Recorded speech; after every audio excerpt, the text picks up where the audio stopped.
Hi மக்களே, எல்லோரும் எப்படி இருக்கீங்க? நாங்கள் இங்கே நல்லா இருக்கோம். இன்றைக்கி நம்ம பார்க்க போகிறது ஒயிட் குருமா தான். இதுக்கு தேவையான இன்க்ரீடியன்ட்ஸ் எல்லாம் இங்கே இருக்குது. நம்ம அதுக்கு ஒரு பேஸ்ட் அரைக்கணும். பச்சை மிளகாய், முந்திரி, தேங்காய், அதுக்கப்புறம் கெசகசா கொஞ்சம் போட்டுக்கலாம். அதுக்கப்புறம் அது கூட சோம்பு போட்டுக்கலாம். அப்புறம் ஒரு ஏலக்காய், பட்டை,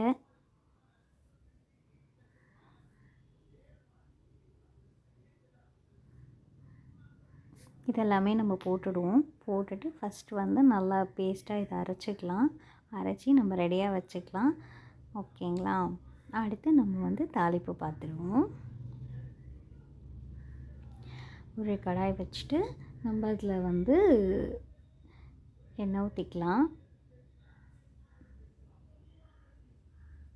இதுக்கு நம்ம தாளிக்க போகிறதுக்கு எதுவும் போட போகிறது கிடையாது. எண்ணெய் ஊற்றி வெங்காயம் போட்டு நல்லா ஒரு 2 நிமிஷம் வதக்கினா போதும்.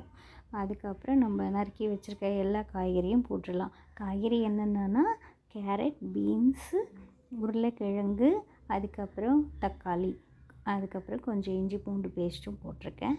இது எல்லாமே நம்ம நல்லா மிக்ஸ் பண்ணி விட்டுக்கலாம். நல்லா வதக்கி விடணும். இதுக்கப்புறம் இது கூட வதங்கும் போதே நம்ம கொஞ்சம் கல் உப்பு ஆட் பண்ணிக்கலாம். கல் உப்பையும் போட்டு நல்லா மிக்ஸ் பண்ணிக்கலாம். மிக்ஸ் பண்ணி முடித்ததுக்கப்புறம் நம்ம அரைச்சி வச்ச பேஸ்ட்டையும் இதுக்குள்ளே ஆட் பண்ணிக்கலாம். இதை நல்லா போட்டுட்டு நம்ம தேவையான கொஞ்சம் தண்ணியுமே இப்போ நம்ம ஊற்றிக்கலாம். அந்த குருமாவுக்கு எவ்வளோ தண்ணி தேவையோ அந்த அளவுக்கு நம்ம ஊற்றிக்கலாம். ஏன்னா நம்ம பொட்டுக்கடலை போட்டிருக்கிறதுனால அது கொஞ்சம் திக்காகும். அதனால தான் தண்ணி எவ்வளோ உங்களுக்கு தேவையோ ஆரம்பத்துலேயே நீங்கள் ஊற்றிடலாம். ஊற்றிட்டு இதை மூடி போட்டு ஒரு விசில் வச்சாலே போதும். காயெல்லாம் நல்லா சூப்பராக வெந்துடும். வாசனைக்கு கொஞ்சம் புதினா இலையும் நான் போட்டிருக்கேன். அதுக்கப்புறம் மல்லித்தூள் தூவி ரெடி ஆகிடுச்சு வெள்ளை குருமா. நல்லா டேஸ்ட்டாக இருந்தது.